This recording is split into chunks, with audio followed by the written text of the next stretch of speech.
Could you all stand up, please? Stand up. Trust me. I'm a recruitment director. Perfectly pillar of society. So what I would like you to do is to, this is simple by the way, nothing intellectually challenging about to happen. I would like you to introduce yourself to somebody in the room who you don't know, okay? And that introduction is very simple. It's your name, the organisation you work for, and your job, role and function in that organisation, okay? And we're going to use that information, we're going to use this pairing up in about 5 minutes, and it'll all make sense, I promise you, okay? But it's the start of networking anyway, isn't it? Okay, so just do that now. How you doing? I'm Nick, nice to meet you. Yeah. I am. I was a recruitment agent for 10 years, operations director of a recruitment business, ran my own recruitment company. Excellent. You can now take a seat. Well, wasn't the noise in the room just great there? It was wonderful. That's the kind of energy I like. You must have all had very long job titles, because that took a lot longer than saying Mark Staniland, Regional Managing Director for Hayes, a recruitment company. So thank you for that, and we'll use that pairing again in a second. So, in the last 3 years at Hayes, we have been trying to answer a question and research the answers to the question, what do workers want? Take a seat. And every year since 2017, 3 years, we've conducted a survey and we've had about 15,000 responses from employers and candidates answering questions on the 3 themes that we've chosen every year. So the first year, our theme was to understand what it was that made people stay with companies or move companies, and we analysed 4 areas, which were pay, culture, career progression and benefits. And we asked questions around those 4 areas. Answers came back, and you'll get some of the survey response in a second. Then the second year, we looked at the applicant journey, and we looked at the 4 stages of the applicant journey, which was search, apply, decide and join. We asked questions around all the different areas of the 15,000 employers and candidates, and again came up with our conclusions and report. And then in this year, we've done a survey which has literally just come out, and we looked at recruitment and retention through the lens of digital transformation. And so we were asking the question, what is it like in organisations at the moment where digital transformation and automation is happening at a much faster rate than it's ever done before? What is it like for the employees in those organisations, and what is it like for employers, and how are the connections going? And what I can tell you is that I've got, we've got some reports here. There we are. Signed copies later, if you want them. I think we've looking at the size of the audience, we've got enough. So I've got some here, I've got some outside. I've got previous year's reports as well, which you can have if you drop me a note, and I'll send them through to you.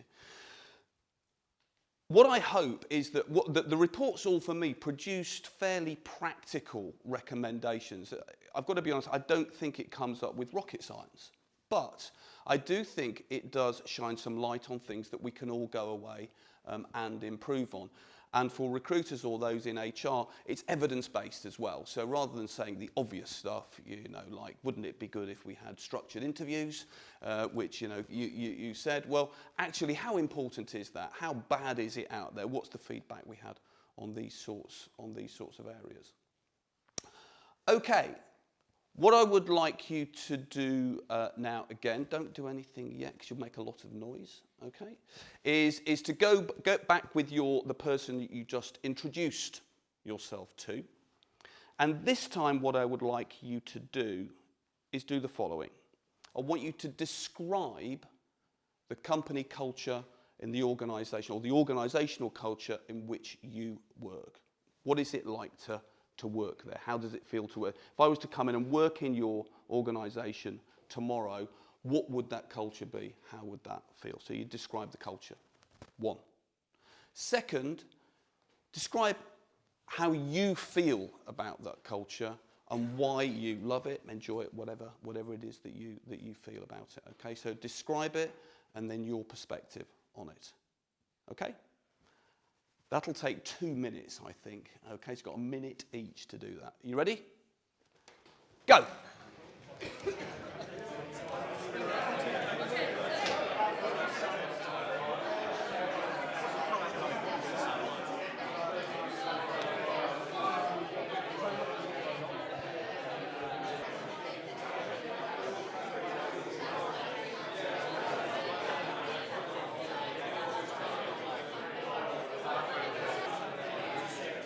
Okay.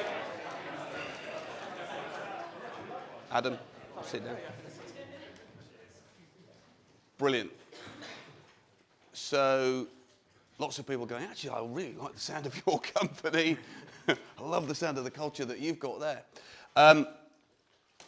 So why did I do that? Because in the first survey that we did, the first report, which was on the different areas of benefits, pay, career progression, and pay. Yes, those four. The one that stood out was culture. Culture made the big difference between being in an organisation and staying there and feeling comfortable and moving. So it was the cultural fit that was the biggest influencer in people's desire to stay in a company. And it was also the biggest influencer in people's desire to move companies. I want to make a move because I just don't feel comfortable here. And in a way, I feel that links a little bit into to what you were talking about. It's about that attitude and feel of what you're going into, and that's what we found.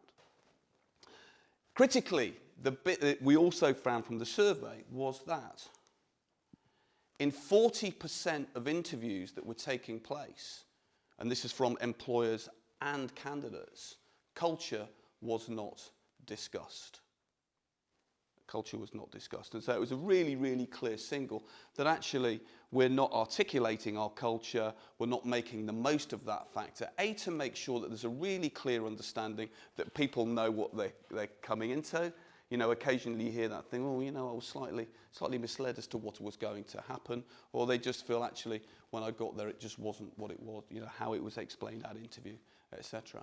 Okay? And equally, where you've got a great culture and a great story to tell, which you've just heard told extremely well, then that story is suddenly going, wow, you know, I feel really excited about the culture of the organisation that they were going to.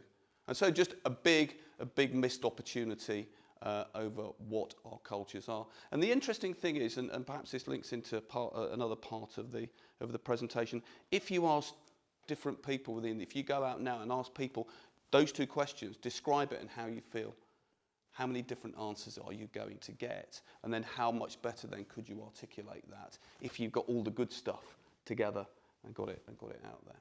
Okay. So as I say, what I thought I would do was take the headlines of the 3-year surveys that we'd done and kind of do you a real whiz through. And why have I included the previous 2 years as well as this year's? Because skill shortage isn't going away. It's exactly what it was over the last 2 years. Employment in the UK is at its highest rate for 40 years. So finding, you know, really talented people has not got any easier. So for me, these two areas, the culture thing I've just mentioned and also the journey I'm going to talk about, still feel really relevant to me in the organisations that we talk to. Now, the bad news of the next bit is I've got a whole load of slides to get through, so I'm going to get behind here and read out loads of data. It's full of data. You don't need to take it all in. I will send you the slides afterwards, and there are the reports to look at as well.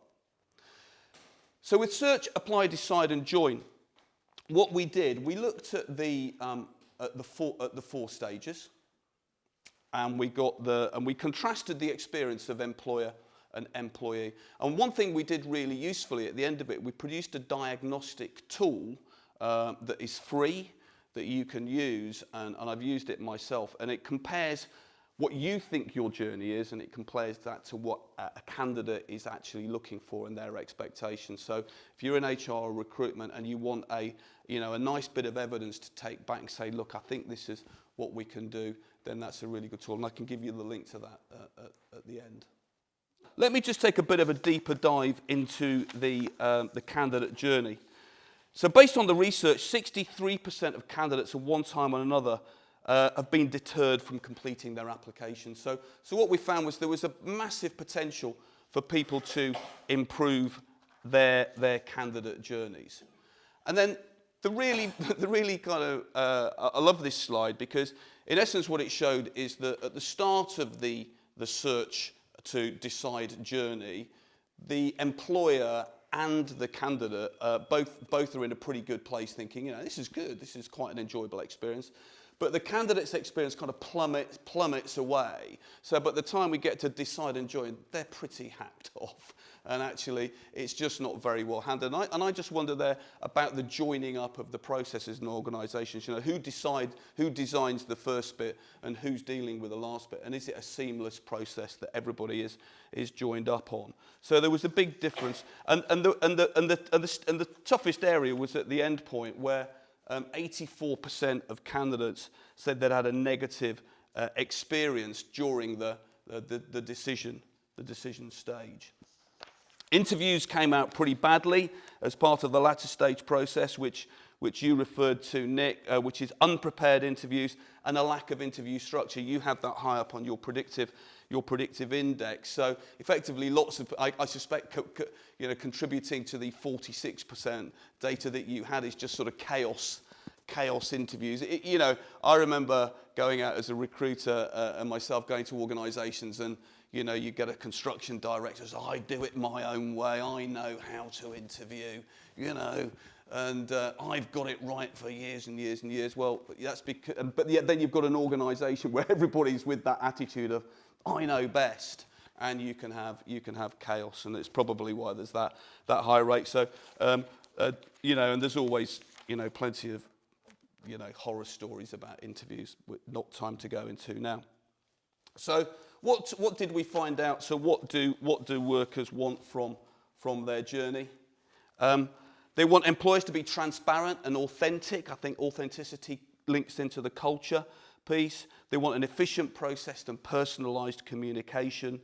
And they want to feel welcome. There is that human touch piece as well, which always we're in Birmingham Tech Week, aren't we? So we're referring to technology, but the human touch, which I think is also a nice link into attitude as well, is very, very much a key part of making this really work.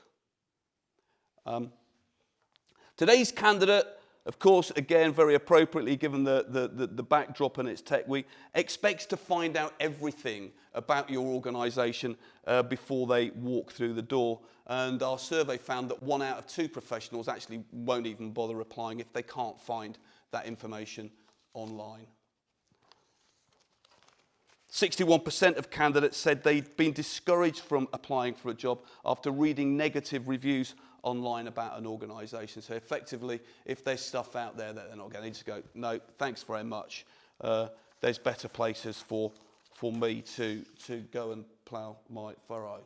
Okay, so and linked in with that, because I think if you overcomplicate it and make it too lengthy, you're not giving them what they want, which is efficiency. So applicants are deterred by lengthy and inefficient processes and delays in communication. 71% of candidates would consider abandoning an online application once it's taken over 15 minutes. Now, I know some organisations feel, well, if you're going to give up over 15 minutes, then you're not for us, because we need you to hang in there and we want more and more information. And I'm feeling that at the moment because my daughter is at university and she's doing an intern year in a year's time, and she's going through hellish long application processes to get a good intern year. But I guess she's at the end of things at the moment where she doesn't have a choice and she's got to do it. But I see her doing that and I just go, well, there are big organisations in the UK at the moment who don't make it a friendly experience. A substantial number of employers have an application process lasting longer than that time frame. So there are lots of organisations out there who are taking the risk of losing talent because that online process is just too arduous. Candidates want personalisation. Applicants are more likely to apply to a role if the process is easy and provides personalised functionality and communication. 41% of employers know that their career sites provide a neutral to very poor experience, but actually 54% openly said that they have no intention to do anything about it. So again, there are just some little signals here for you to pick up, which means if you do something, you're going to be more competitive than a lot of people out in the market. And then there's the human touch piece, which is candidates want to feel welcome. The human element is still so important, and applicants are judging all aspects of the journey, and first impressions really do count. 48% of applicants said they've been deterred from pursuing a role at the moment that they walk through the doors of the organisation. So that kind of welcoming first impression was like, yeah, you know, again, it just doesn't feel right for me. So working on those sorts of areas can be massively important. Failure to conduct a thorough and welcoming joining process also means people lost a lot of people. 33% of those who left an organisation within 12 months was saying because, guess what, it wasn't a good cultural fit. So out of this report, we came up with some, I think some, again, not rocket science recommendations, but nevertheless, I think things that, because we, you know, the way the world is at the moment, we often don't join things up particularly well and tell our story as well as you guys have done at Advanced. So the first thing was to look at the speed of the process. You know, lots of things to look there, but how does the whole thing join up? So, for example, how many interviews does it take, you know, to get into an organisation? I'm responsible for our London business, and last week we had an organisation that took, I think it was 14 or 15 interviews before they actually made an offer, which was just, I'm surprised that the person actually went to 14 or 15. And you just go, I've had enough by now. You know, that's it. I can't say, I've taken half my annual leave, you know, to come and see you. And you're now finally making me an offer. Well, I'll tell you what, you know, where it can go. And they didn't accept it, by the way. Brilliant. You'd think they'd do it by then, wouldn't you? The next thing was to invest in the online experience of applicants. So, you know, lots of organisations have an online process. Lots you can do there. But, for example, if your website or portal is not mobile optimised at the moment, then it's not friendly because, again, I'm of a generation who are not brilliantly tech savvy, but Gen Z, everything obviously is happening over the mobile, as I know with my own children, so they're not children anymore. Creating a structured interview process we've referred to, and again, sorry, it's probably the third time I've mentioned it, but actually do all the, organisations have lots and lots of people doing interviews, and it amazes me often, even in our own organisation, where I say, right, so who's in the process? No. You know, we've not got all the people involved in that in the right places that we should have. So who's doing it?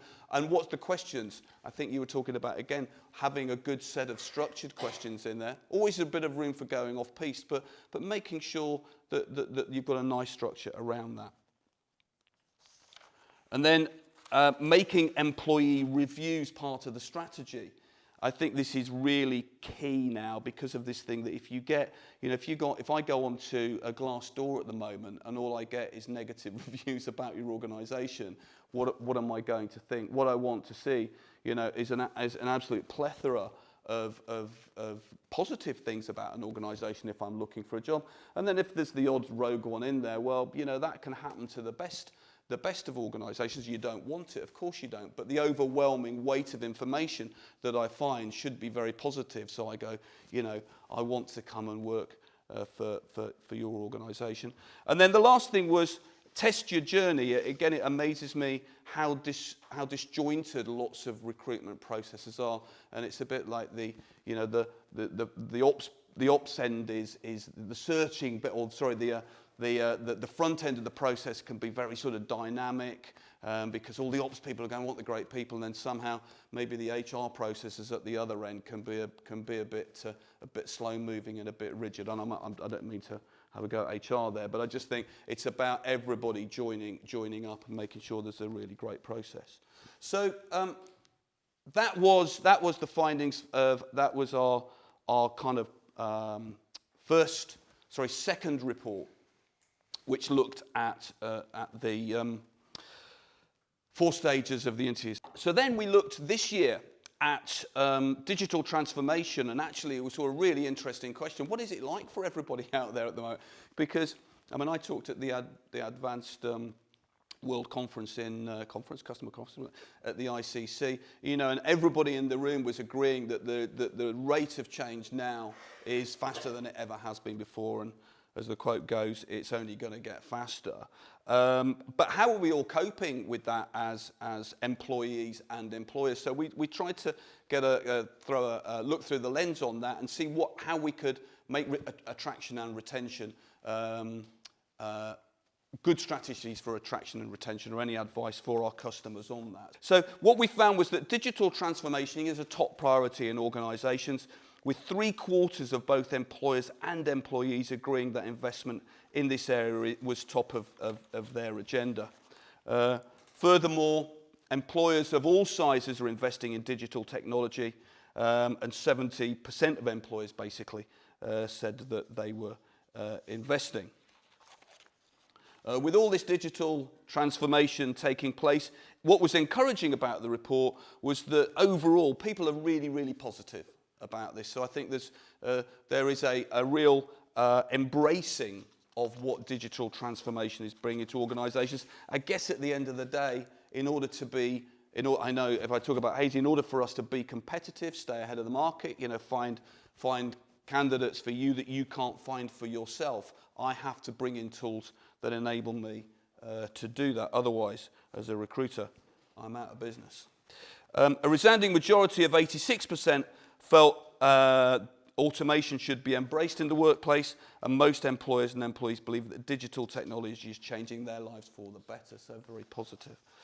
However, all that positivity that was kicking around, there's always where there's a yin, there's a yang, all this positivity that was kicking around does not necessarily mean that organisations are actually communicating and that they're ready for that change. So 30% of respondents say their organisation isn't suitably well equipped to deal with change. And this situation is not being helped by the fact that 70% of employees rate their understanding and ability to use digital technology as merely average. The main challenge employers expect to encounter when implementing digital transformation is a lack of skills from their current workforce, which was cited by nearly 60% of employers. And a lack of awareness amongst the employee was also contributing to a lack of readiness.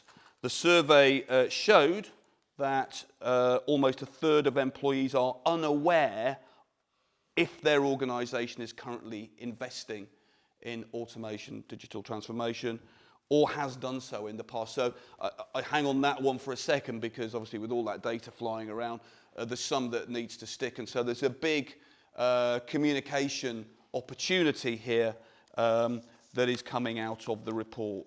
People don't know what's going on.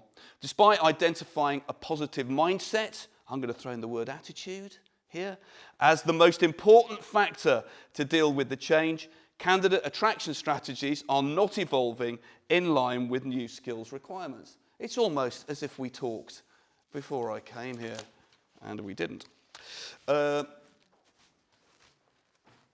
72% of employers said that they have not made, nor do they plan to make, any changes to their recruitment strategy as part of their organisation's investment in digital transformation. So again, you know, the big thing I'm just going to say several times now is here is an opportunity to bring whatever you're doing into your recruitment process because people want to know about it. And I think the challenge is there's all these other things that we want to explore in our business. You know, maybe not businesses quite as technology focused as the advanced world for as an example, but actually everybody's investing, so we should be communicating about this more effectively. And this highlights a missed opportunity when hiring, with just under a quarter of employers saying they do not promote their investment in automation in any way to potential job candidates, and only 27% do so in adverts, despite almost half of workers saying this kind of planned program would definitely enhance the appeal of working for a prospective employer. Less than 40% of employers promote their organisation's investment in digital transformation during the interview stage, on their website, or during onboarding. And when it comes to successfully adopting automation in the workplace, the culture is seen as absolutely key. Culture and mindset, absolutely key. I could throw in attitude again because you told me that's what I should be doing. When considering the most important factor for workers to possess to successfully deal with digital transformation in the workplace, the overwhelming majority of respondents say a positive mindset towards change was more important than skills. So again, what do workers want in this age of digital transformation and automation? Actually, some nice clear messages came out of the report. They want to be part of the transformation journey. They want greater awareness of the state of your organisation's journey, as well as a better understanding of the benefits. Training is the key, because the ability to execute on this was only graded as average. So getting a really fantastic training program in place. Professionals are also interested in working for an employer who is constantly investing in this. So with that in mind, the recommendations that came out were, very logically, for employers to build greater awareness of the journey, promote your investment in transformation, create a culture that is equipped to deal with change. Educate your leaders to be able to drive change. And again, I'm very much part of that at Hayes, and it is to be able to drive change effectively. You do have to take time out and really focus on it. And I know as the challenge in our organisation with leadership doing that has to be the same elsewhere. Hiring now needs to be based on candidates' willingness to learn and their mindset towards change rather than simply skills and qualifications. And finally, we recommend that your organisation aims to support lifelong learning. Again, very logical with all of this. We're all learning all of the time. A fantastic speaker I heard last year, whose name I can't pronounce, an Italian speaker. Petrogelli is his surname. Marco Petrogelli, I think it was. He had this wonderful presentation, and it was all pinned around that learning is the new loyalty, and it really links, I think, with the journey that we're on here. So you can tell by the tone in my voice that we're reaching the pinnacle of the presentation where I conclude. And that is to piece together the three different reports, because I think there's three really good messages that I think are very, very current in building fantastic attraction and retention strategies. What is the culture in your organisation? We all think our organisation's cultures are unique and fantastic, but how well do we articulate them? How well do we get that across to people before they come in so they understand our culture? Linked into that, what is the journey into our organisation? And is that joined up? Is it attractive? Is it easy? Well, everything tells us we're not very good at that, so let's not be complacent. Go away and see what we can improve.